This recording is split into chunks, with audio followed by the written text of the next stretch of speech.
Hey guys, it's Justin again with another video. Today's video is probably going to be the most basic video in this entire series. This is going to be on chipping. So chipping is a very straightforward process. I'm sure many of you already know how to do it, how it works. I'm going to try and show you two different ways to make chipping, or two different ways to do chipping.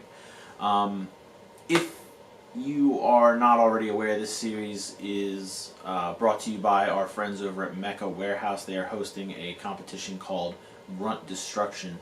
If you are interested in joining this competition, I will put a link down below for information where you can sign up and all the rules and the prizes and whatnot. There's a lot of really cool prizes. And as well, we have a coupon code with Mechawarehouse, Justinius 10. Will save you 10% off your entire order, anything that you order in the store. So go check that out as well. And let's go ahead and get into this thing.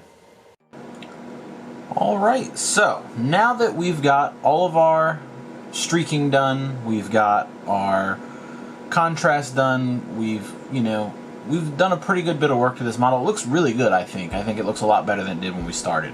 My colors are finally kind of shifted a little bit closer to where I want them to be. And you know, if you wanted something that was used and not really too damaged, you could probably throw a couple little effects on this and be done with it. But I do want to portray this as though it has been in battle.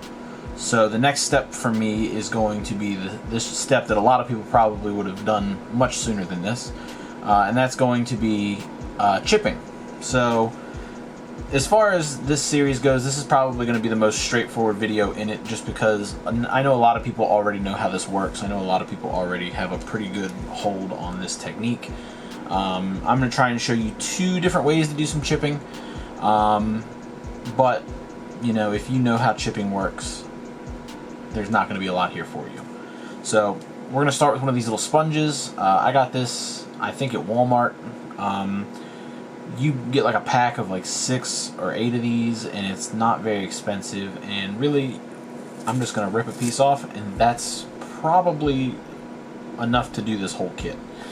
Now I'm going to be doing a couple different colors, so I'm going to be using more, but you really don't need a lot of this. So we're going to just tear off. We'll do 3. And this is probably larger than what I would actually use. So what I'm going to do is I'm actually going to kind of twist this up and get this into a weird shape. And I'm going to grab one of my clips if I can get it off of here. And I'm going to just put it in an alligator clip. And that's how I use it. I hold it like it's a pencil, and I try and mush some of these little stringy bits off, because sometimes they get where you don't want them. Now the beauty of this is you get a lot of randomness, but you still maintain a little bit of control over what you're doing. So we'll start with something simple. We're just going to go ahead and pop this arm off here. We're going to work on the tan pieces. So for the tan pieces, I'm going to be using a color called Jackbone. I just kind of want a different tone than I actually sprayed. Excuse me. It could be lighter, it could be darker, whatever you want. I'm going a little bit lighter. And I'm going to go ahead and I'm going to dip my sponge into this paint. I'm going to make sure I get a pretty good bit on there. And I'm just going to dab most of it off. So what I do is I'll kind of like work it into itself, and I will work over that part that I just did, and then I'll kind of come over here and see what my pattern's looking like. So we got a little bit, not too crazy. I can work with that. So when I do chipping, I start around the corners. I will just kind of grab these hard edges, these sharp corners, and I'll just kind of jab the front a little bit. And just try to be random with it. You want to start really light, because you can always add more. It's a lot harder to take this effect off once you've got it on there. Now if you're chipping using something like an enamel or an oil, which I think you would reasonably be able to do, it will be easier to remove the effect, but acrylics I think are more suited for something like this. And I'm just going to work my way down the arm. Sometimes you can kind of like, you can give it a little scratch and it'll leave like a fine line. But just work your way across your piece. Make sure that you are not drowning the entire piece in chips. That was a little bit larger than I wanted, but it's weathering my decal, so I'll take it. You know, you don't need a whole lot in the center of your panels because things are going to look crazy if you start, you know, going real heavy with some of these effects. And it's going to look kind of funny at the end. So go light, let it dry, you know, step away from it for a little bit, come back and see what you think of it. If you're not happy, add a little bit more. You can do this as many times as you need to until you get where you want it to be. So I'm going to call that good. I really don't want a ton of like crazy color variation on this, just because I want this to be something that's weathered, something that's been sitting around for a while, but isn't necessarily old. You know, it was from a different battle. They didn't really do a crazy good job cleaning it. They maintained it so it still worked, and then they just sent it back out. None of the panels and stuff were so beat up that they had to be replaced. So that's where I'm going to leave that. Now, if you've got smaller sections of chipping that you want to do, you can absolutely come in and do your chipping with like a brush. So I've got a fine tip brush here. This is actually a number 2 brush. It's not exactly a small brush. And I'm going to go ahead and grab my gold arm, and I'm gonna bring in. I've got 2 tones here that I want to use on this. And for the first one, we're just going to use Citadel's Balthazar Gold. It's a really nice kind of coppery gold. And I'm just straight out of the pot. I'm not going to go too crazy here.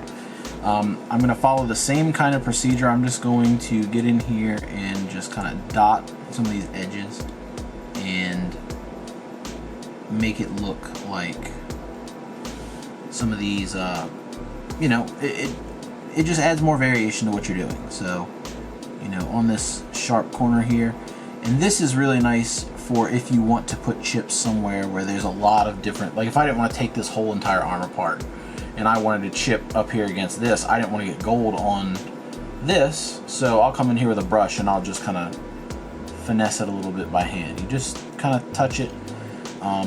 Another thing you can do is along this top edge here, I'm going to get some paint a little bit closer to like the middle of my tip here, and I'm going to trace this edge, but I'm going to just kind of jump up and down as I do it. So I would start down here in the corner and I would just kind of like that. Now I don't know how well that's going to show up on camera, but that kind of creates the illusion that there was something that had built up on here. It had kind of accumulated, it had darkened the surface, and wherever there was a high point, something started to rub that off and it looks weathered. It makes like a 3D effect on a flat panel. And you don't really have to use that exclusively for edges and stuff like that, but that's where you're gonna see it look the best. So I would just keep going around this panel. There's also a lot of damage here in the middle. I can pretty easily just kind of poke away at some of the corners of that and make that look, again, like there's a different color going on within this panel. And that looks, I think that looks pretty cool. So again, I don't know how well it's going to show up on camera. I hope you guys can see it pretty well. But just another way you can do things if you don't want to use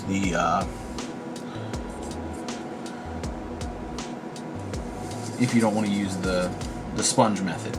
Now, neither one works better than the other. You can definitely use them in conjunction with one another. That's the reason I did it, you know, 2 different ways on the same model.